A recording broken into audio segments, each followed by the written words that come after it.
오늘 하나님 말씀은 로마서 4장 18절로 22절에 있는 말씀입니다. 우리 같이 교독하고요. 마지막 절은 우리가 함께 읽겠습니다. 로마서 4장 18절로 22절 교독하겠습니다.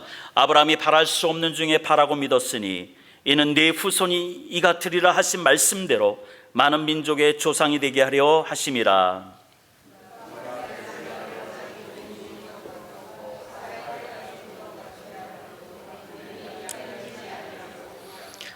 믿음이 없어 하나님의 약속을 의심하지 않고 믿음으로 견고하여 져서 하나님께 영광을 돌리며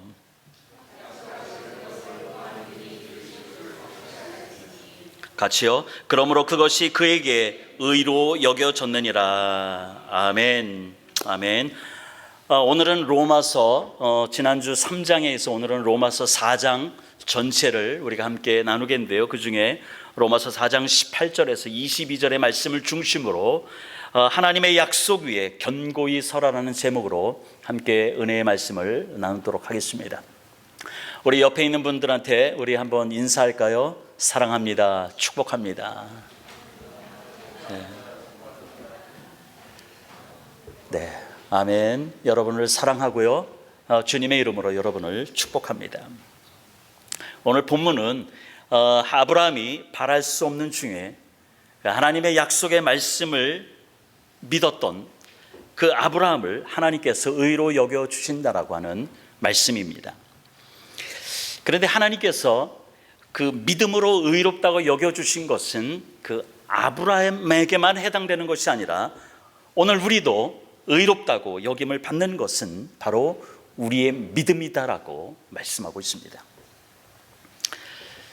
우리가 지난 시간 계속 로마서를 볼 거고요.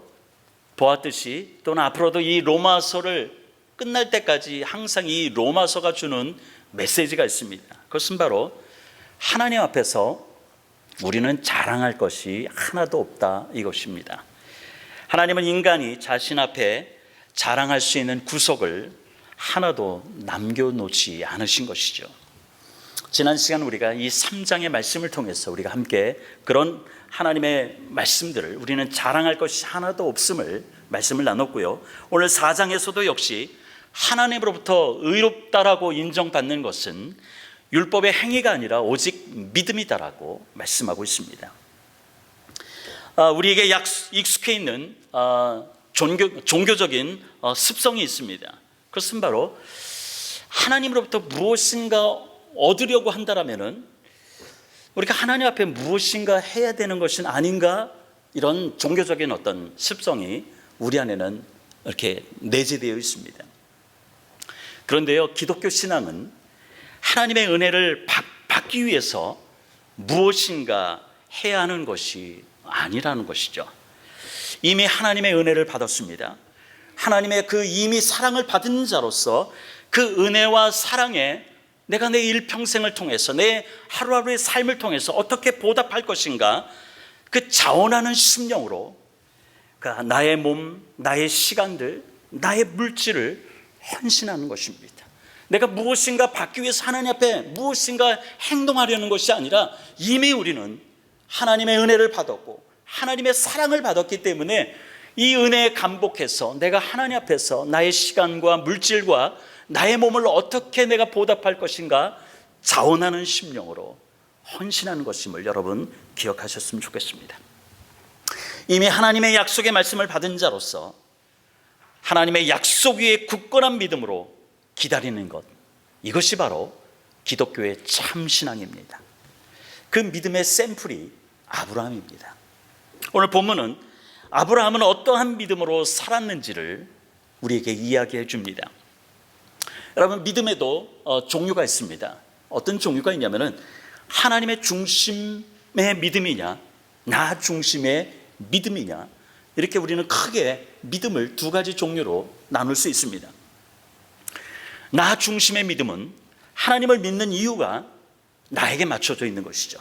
그래서 하나님으로 하여금 내 뜻을 이해하셨으면 하고요. 그리고 하나님으로 하여금 내 병을 고쳐주셨으면 하고요. 하나님으로 하여금 내 소원을 이루게 하기 위해서 하나님을 믿는 것, 그것이 바로 나 중심의 믿음이라고 하는 것이죠. 믿음의 중심에 나라는 존재가 있는 것이 문제입니다. 이런 믿음은 대개 처음 신앙을 가진 초신자들에게 있을 수 있는 그 단계의 믿음인데요. 그런데 조금씩 믿음이 자라면서 나 중심의 신앙이 깨지기 시작하고요. 그러면서 하나님의 중심, 하나님 중심으로 내 믿음이 바뀌어지는 것이죠. 이것이 바로 믿음의 성장이라고 우리는 이야기합니다. 그런데 믿음의 연수와 신앙의 연수와 상관없이 시종일관 자기 중심적인 신앙, 자기 중심적인 믿음, 이런 것에서 벗어나지 못하는 사람들이 있다는 것이죠. 여러분 기억하시길 바랍니다. 그리스도 안에 있는 사람은 자기를 부인하는 사람입니다. 그리고 자기 십자가를 기꺼이 지는 사람, 이것이 바로 기독교의 신앙인 것이죠. 갈라디아서 5장 24절에 그리스도 예수의 사람들은 육체와 함께 그 정욕과 탐심을 십자가에 못 박았느니라 라고 말씀하고 있습니다. 하나님 앞에서 우리는 날마다 깨어지고 그리스도 안에서 십자가의 날을 못 박고 날마다 죽어야 하는 것, 바로 이것이 우리가 참다운 신앙을 가진 그리스도인의 모습일 것입니다. 우리의 믿음을 보면은, 돌아보면은 믿는다는 것이 참 또 쉽습니다. 믿는다는 건 참 쉽습니다. 그러나 믿음을 지속하는 일은 쉽지는 않습니다. 마음으로 우리가 무엇인가 하나님의 말씀을 받아들이는 것 쉽습니다. 그러나 그것을 실천하는 것은 어렵습니다. 왜냐하면 늘 우리는 의심이 많고요. 또한 우리 가운데 환난과 핍박이 있고요. 또 여러 모양의 시험이 우리 모든 사람들의 주변에 있기 때문에 믿음을 지키기가 참 어렵습니다. 그래서 우리의 믿음이라고 하는 것은 늘 불안정한 거예요. 왜냐하면 우리가 이 땅을 살면서 어느 한 사람 누구나 평안한 일이 늘 있는 건 아니죠. 항상 우리는 문제가 있고요. 또한 우리는 기도하지 않으면 안 되는 그 기도 제목들이 우리 사람에게는, 우리가 적나라하게 우리 자신들을 내놓고 이야기하지 않아서 그렇지 다 누구에게나 다 있는 것이죠. 그렇기 때문에 우리의 믿음이라고 하는 것은 늘 불안정합니다. 그래서 자주 넘어집니다. 부끄러운 믿음을 가질 때가 너무나도 많이 있습니다. 그러나 하나님은 저와 여러분의 믿음이 자라나기를 원하십니다. 넘어지면 다시 일어나서 그 믿음의 경주를 끝까지 감당하기를 우리 주님은 원하시는 것입니다. 성경에 기록된 아브라함의 일생을 보면서 위안이 될 때가 참 많습니다. 제가 넘어지고, 목사인 저도 넘어지고, 또한 믿음이 약해지고 목사로서 부끄러운 믿음을 가질 때도 있지요.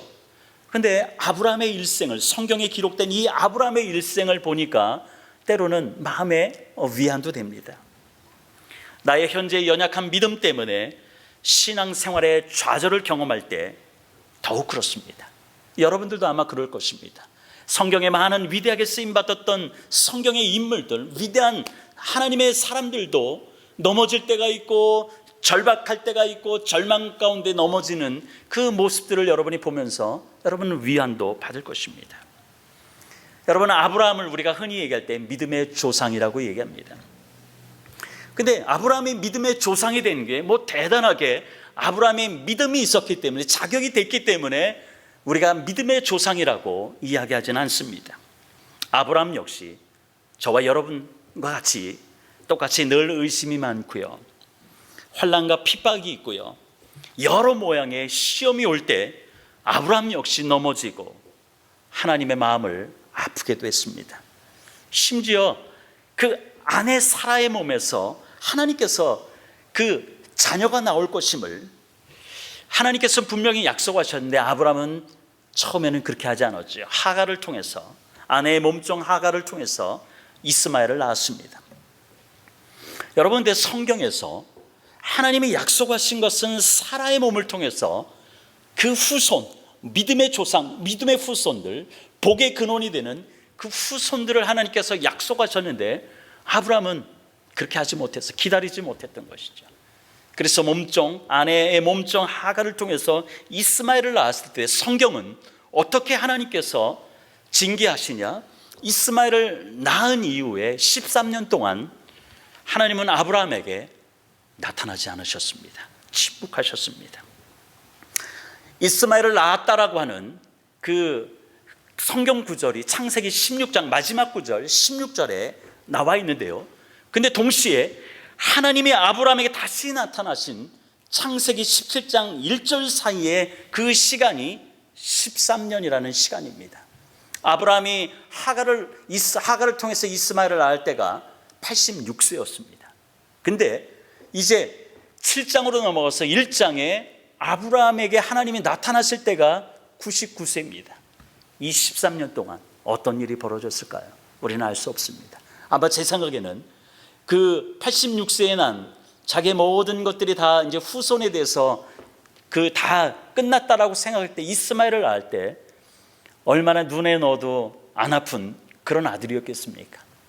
그 13년 동안 하나님과는 상관없는 삶을 살았고요.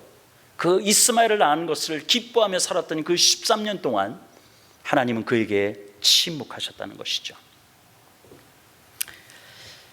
창세기 13년 동안 하나님은 아브라함의 인간 욕심으로 낳은 그 이스마엘을 인해서 긴 침묵을 했던 것이죠.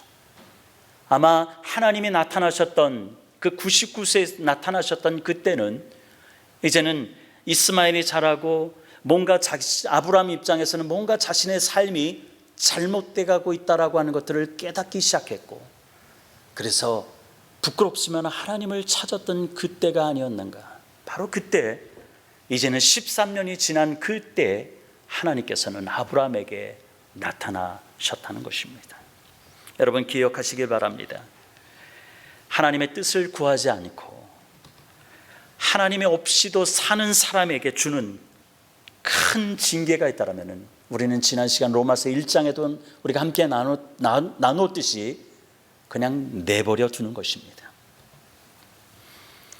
그러나 하나님은 우리를 사랑하기 때문에 하나님의 침묵은 그냥 침묵하는 것이 아니라 우리 스스로 우리의 연약함을, 우리의 죄인됨을 스스로 깨닫도록 내버려 두는 시간이라는 것입니다. 성도에게 있어서 하나님과 교제가 끊기고 하나님이 우리에게 말씀도 안 하시고 침묵하는 그것은 아마 가장 큰 고통일 것입니다. 이러한 과정을 통해서 아브라함의 신앙은 성장하기 시작했습니다. 저와 여러분의 인생 가운데 하나님이 찾아오셨고, 때로는 우리의 연약함 때문에, 우리의 인간적인 생각 때문에, 하나님과 상관없는 삶을 살아가는 우리의 연약함 때문에 하나님이 때로는 침묵하실 때도 있죠. 그러나 그 침묵은 그냥 버려두는 것이 아니라, 그와 같이 내버려두는 것이 아니라 기다리는 시간이죠. 우리가 믿음이 자라고 주님 앞에 더 가까이 오는 그것을 하나님은 기다리신다는 것입니다.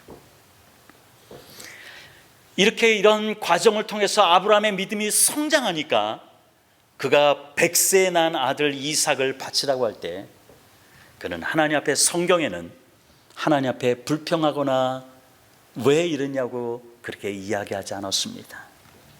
기꺼이 순종했지요. 바로 아브라함에게는 그런 모든 인생의 과정들을 통해서 고비고비를 통해서 그런 아브라함 안에는 단단한 믿음이 생겼고요.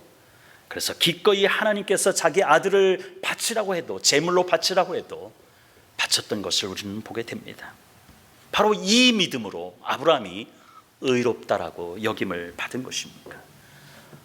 아브라함 개인에게 있어서 얼마나 큰 은혜입니까? 하나님이 자신은 연약하고 부족하고 자신의 일생을 돌아보면은 하나님 앞에 부족한 것이 많은데 하나님은 그런 모든 것들을 다 그 믿음 하나 때문에 의롭다고 여겨주신 것, 얼마나 아브라함에게는 큰 은혜였겠습니까? 아브라함의 믿음을 통해서 예수 그리스도가 오시는 축복된 가정이 되었습니다. 아브라함의 후손을 통해서 이 땅의 모든 백성들을 구원시키는 예수 그리스도가 오는 그런 축복된 가문이 된 것을 우리는 성경을 통해서 깨닫습니다. 사랑하는 성도 여러분, 지금 내 믿음이 부족하고 내가 연약할 때 자꾸만 넘어지고, 그래서 내 스스로가 뭔가 해결하려고 하고, 그리고 또 교회 생활을 하고 있지만은 교회 생활이라고 하는 것이 무엇인지 확실하게 몰라서 헤매어도 내 믿음이 자라도록 구하시고 믿음의 헌신을 위해서 여러분이 좀 더 주님 앞에 가까이 가시길 주님의 이름으로 축원드립니다. 그래서 여러분의 믿음을 통해서 여러분의 그 믿음을 보고 있는, 그 믿음을 보고 자라고 있는 자녀들에게 자랑스러운 엄마 아빠의 신앙이 되시기를 주님의 이름으로 축원드립니다. 그래서 여러분 때문에 자녀들도 변하고 그 자녀들 때문에 그 후손들도 변해서 다시 오실 주님을 예비하고 준비하는 축복된 가문, 그 가문 이루고 싶지 않으십니까? 저는 이루고 싶습니다. 저의 가문이, 저의 자녀들이, 후손이 주님이 다시 오실 그 주님을 준비하고 주님의 오실 첩경을 예비하는 그런 가문을 이루고 싶습니다. 여러분들도 여러분의 가정 가운데 여러분의 믿음 때문에 여러분의 자녀들이 변하고 그 자녀들 때문에 그 후손들이 변화돼서 하나님 앞에 축복된 가문을 이루시는 존귀한 성도의 가정이 되시기를 주님의 이름으로 축원드립니다. 그런 믿음으로 의롭다함을 받은 아브라함의 믿음은 어떤 종류의 믿음이었나요? 전적으로 하나님 중심의 믿음이었습니다. 오늘 본문 우리가 읽은 대로 4장 18절에 보니까 아브라함이 바랄 수 없는 중에 바라고 믿었으니 이는 내 후손이 이 같으리라 하신 말씀대로 많은 믿음의 조상, 민족의 조상이 되게 하려 하심이라 라고 말씀하고 있습니다. 아브라함의 믿음의 특징을 이야기합니다.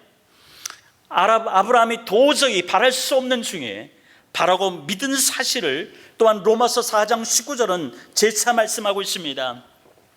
말씀을 보니까 그가 100세나 되어 자기 몸이 죽은 것 같고 사라의 태가 죽은 것 같음을 알고도 믿음이 약하여지지 않았다라고 말씀하고 있습니다. 아브라함은 하나님께서 하늘의 별을 보여주시고 그리고 바다의 모래알들을 보내주면서 저 하늘의 별처럼 바다의 모래알처럼 너의 자손들이 그렇게 번성할 것이다 라고 하나님은 약속하셨습니다.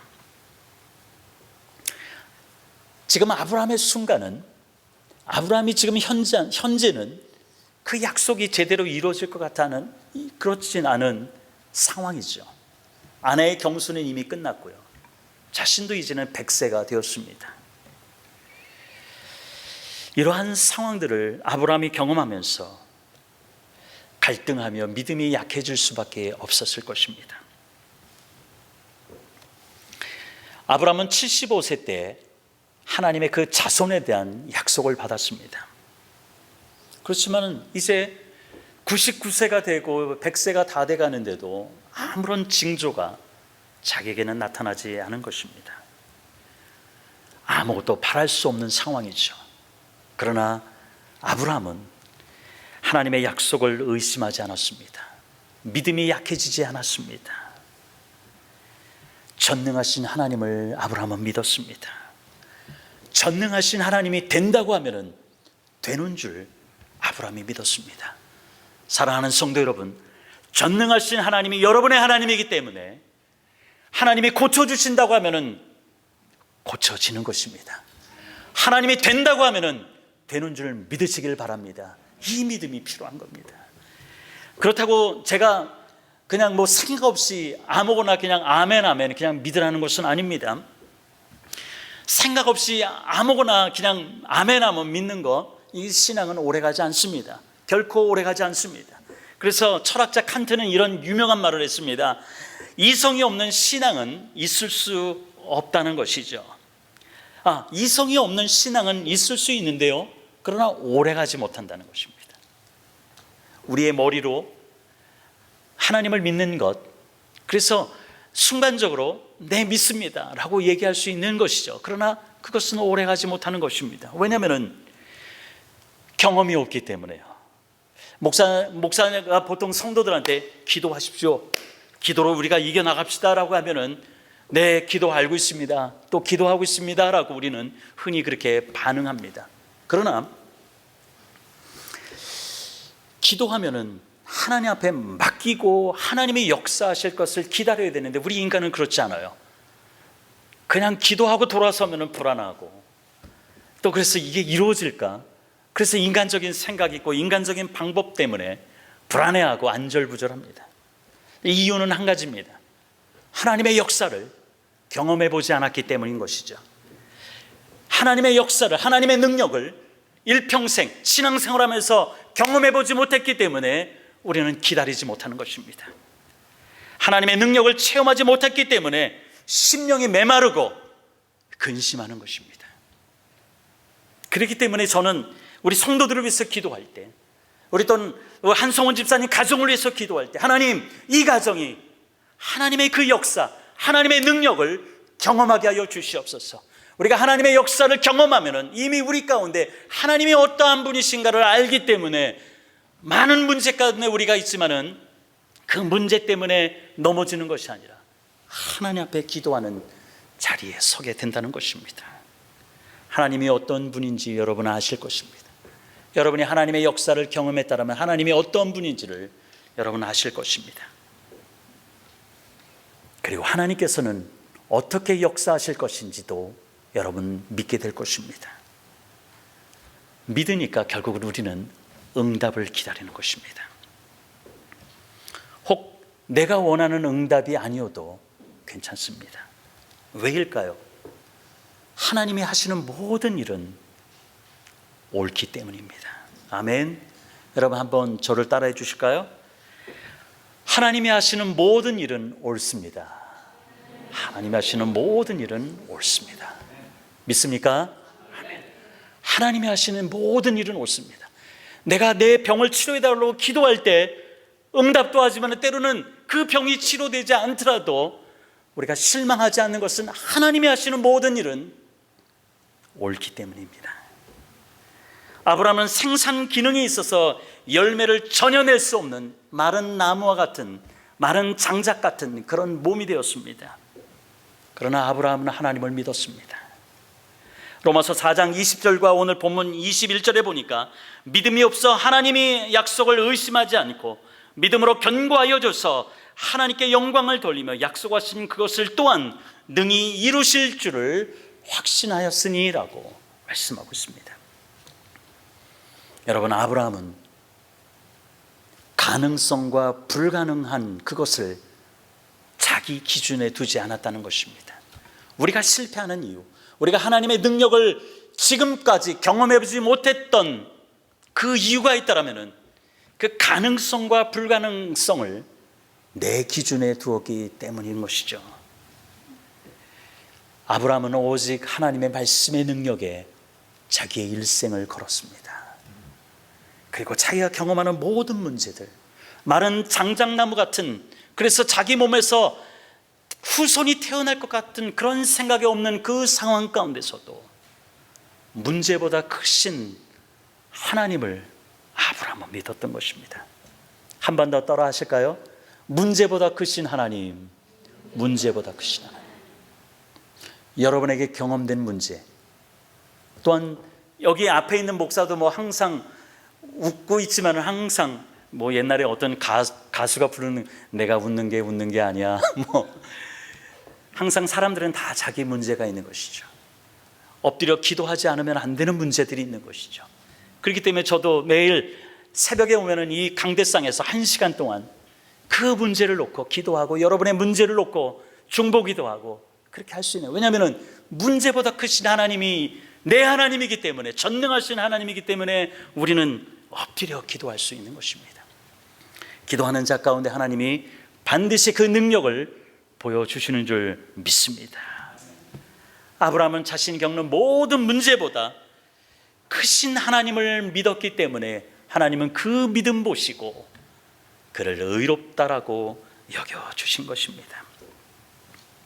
그래서 이 사도 바울은 성령으로 시작됐다 육체로 끝나는 것에 대해서 경고한 적이 있습니다. 갈라디아서 3장 1절과 3절에 보니까 어리석도다 갈라디아 사람들아, 예수 그리스도께서 십자가에 못 박히신 것이 너희 눈앞에 밝히 보이거늘 누가 너희를 꾀더냐. 내가 너희에게 다만 이것을 알려 하노니 너희가 성령을 받은 것이 율법의 행위로냐 혹은 듣고 믿음으로냐 혹은 너희가 이같이 어리석으냐. 성령으로 시작하였다가 이제는 육체로 마치겠느니라. 여러분, 갈라디아 성도들은 잘못된 교사, 거짓 교사들의 미혹에 넘어가서 믿음으로 승리할 수 있는데 뭔가 율법으로 하나님 앞에서 뭔가를 해야 되는 어떤 그런 갈급함으로 그들이 행했다라고 이야기합니다. 이때 사도 바울은 어리석다라고 이야기합니다. 이 어리석다라는 표현이 1절과 3절 사이에 두 가지 나오는데, 이 어리석다라는 이 단어는 신약 성경의 언어로 아노에토이라고 하는 단어입니다. 이 아노에토이라고 하는 이 단어는 어떨 때 쓰냐? 길을 알면서도 그 길을 걷지 않는 자에 대해서 이 단어를 씁니다. 알고 있으면서도 그 알고 있는 대로 행하지 않는 자를 이렇게 어리석다, 아노에토이라는 단어를 사용한다는 것입니다. 그렇기 때문에 우리는 내가 알고 있는 것, 내가 알고 있는 그 하나님, 그것으로 끝나는 것이 아니라 우리는 알았으면 주님 앞에 붙잡고 매달려서 기도해야 되는 것입니다. 바로 그럴 때 하나님의 능력의 역사들을 우리의 눈으로 볼 수 있고요, 또한 그래서 내 삶 가운데 나타날 것이고요, 그래서 위대한 간증자의 삶이 될 것입니다. 이 간증자의 삶이 되시기를 주님의 이름으로 축원드립니다. 바로 이렇게 사는 사람들을 성령의 사람들이라고, 성령에 붙잡혀 사는 사람들이라고 이야기하는 것입니다. 두 분을 여러분에게 소개하겠습니다. 은혜 한인교회에서 12년 동안 사역하면서 많은 분들을 만났습니다. 많은 믿음의 역사를 이루는 성도들을 만났습니다. 그 중에 두 분만 이 시간에는 소개하고 싶은데요, 이 장로님은 몇 년 전 GTD, 은혜 한인교회에서는 GTD가 아주 큰 행사고, 선교지에서도 이 GTD가, 트레스디아스가 큰 복음 전달의 어떤 가장 귀중한 툴로 사용하는 것입니다. 이 장로님이 몇 년 전에 이 GTD 렉터를 맡게 되었습니다. 여러분, 이 렉터는 TD 갔다 오시는 분은 아니지만은 이 한마디로 이 렉터의 모든 것들을 기도하면서 준비하는, 그래서 모든 물질들, 모든 시간들을 헌신해서 하는 사람이 감당하는 게 바로 이 트레스디아스 렉터입니다. 그리고 1년 전부터 렉터로 지정받아서 1년 동안 기도하고 준비하는 것입니다. 이 장로님이 기도하다가 몸에 암이 생겼습니다. 직장암, 이제는 3기에서 말기로 가는 그 가운데 있었습니다. 이 장로님이 고민이 되는 거죠. 왜냐하면 자신의 이 역신의 연약함, 왜냐하면 이 치료를 받아야 되는데, 항생 치료를 받아야 되는데, 그러면 몸이 연약해지고 하니까, 그러면 TD가 불편해질까봐, TD가 자기의 모습 때문에 잘 안 될까봐 이 장로님은 다음에 하는 거로 이렇게 그렇게 생각을 했었습니다. 그러나 이 장로님이 기도하면서 감당하기 시작했고요, 그리고 하나님께서 우리 장로님을 그 몇 개월 사이에, 몇 개월 안 남겨놓고 그 암이 진단받았고, 또한 항생 치료를 하고, 그 가운데 그는 포기하지 않고 끝까지 그 TD를 렉터로서 감당했고, 하나님께 영광 돌리는 자리에 그 장로님이 섰었습니다. 지금은 그 암이 완전히 사라지고 깨끗하게 되었습니다. 이게 바로 하나님의 은혜입니다. 또 한 사람을 이야기하고 싶습니다. 함께 사역했던 권사님인데요, 엄정의 권사님이라는 분입니다. 이분도 역시 암 투병 중인데도 그는 교회 병원 사역 등 선교, 또 현장에도 나가고 최선을 다해서 자신이 암 투병을 갖고 하면서 몸은 붓고 있는 그 상황에서도 그는 그 사역을 감당했습니다. 많은 성도들이 하나님이 고쳐주시기를, 이 권사님 고쳐주시기를 위해서 함께 기도하였습니다. 저도 역시 기도했습니다. 그런데 하나님의 뜻은 그 장로님과는 다르게 이 권사님은 하나님의 뜻은 천국에 데려가시는 것이었습니다. 그래서 그분은 지금 이 땅에는 없고 천국에서 마음껏 하나님과 함께 기쁨을 나누는 권사님이시죠. 이 땅에서 우리가 살면서 내가 원하는 대로, 내가 기도하는 대로 육신이 고쳐질 수도 있습니다. 그래서 남은 인생 더 많은 것들을 감당하면서 사용받을 수 있습니다. 그러나 혹 그렇게 되지 않더라도 모든 생명을 주관하시는 것은 하나님이라고 하는 것을 분명히 알기 때문에 하나님의 마음을 알아서 하나님이 기쁨이 되고자 성령으로 몸의 행실을 죽이고 내 상황의 연약함을 다 내려놓고 하나님을 바라보며 사는 인생, 바로 이 인생은 성령에 붙들려 사는 인생이라고 하는 것입니다. 로마서 8장 13절은 하나님은 이렇게 약속하십니다.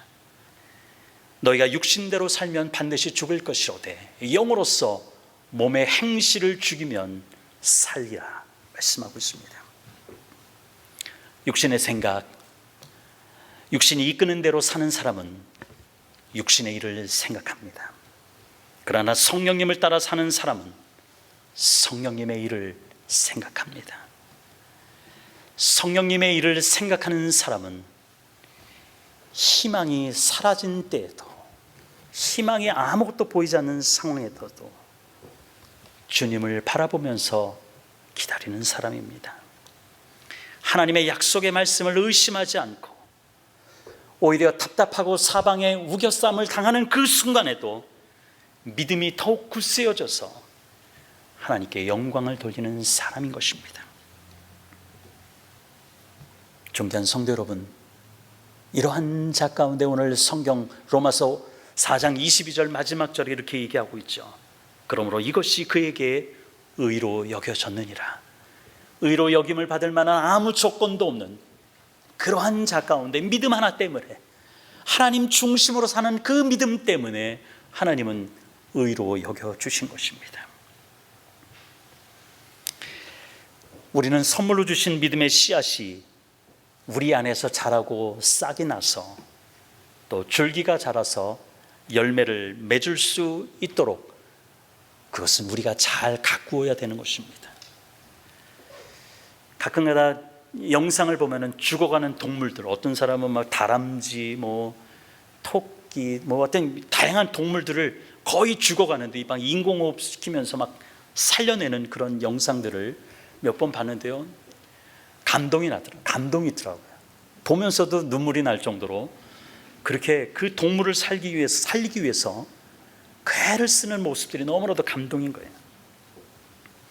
사람들은 이처럼 동물조차도 살리기 위해서 그렇게 찾아다닙니다. 그러나 사람이기 때문에 늘 그렇게 사는 것이 지치게도 만듭니다. 그러나 기억하시길 바랍니다. 우리 하나님 결코 지치시는 분이 아닙니다. 아멘. 결코 지치지 않고, 여러분들이 절망하고 여러분들에게 인공호흡이 필요하면은 건져내서 여러분을 인공호흡 시켜서 다시 살려내서 믿음으로 살라고, 믿음으로 끝까지 하나님 중심의 믿음으로 살라라고 하나님은 살려주신 하나님, 지치지도 않으신 하나님, 그 하나님이 오늘 저와 여러분의 하나님이십니다. 여러분의 인생에 살면서 회오리바람 같은 절망이 불어올 때도 오늘도 하나님을 붙잡고 하나님의 능력을 붙잡고, 하나님만이 나의 인생을 열어주시는 분이다, 하나님만이 나의 모든 문제를 해결해 주시는 분이다, 하나님이 하는 모든 것들은 다 옳다라고 확신하며 살아가는 저와 여러분의 한 주간의 삶이 되시기를 주님의 이름으로 축원드립니다. 함께 기도하겠습니다.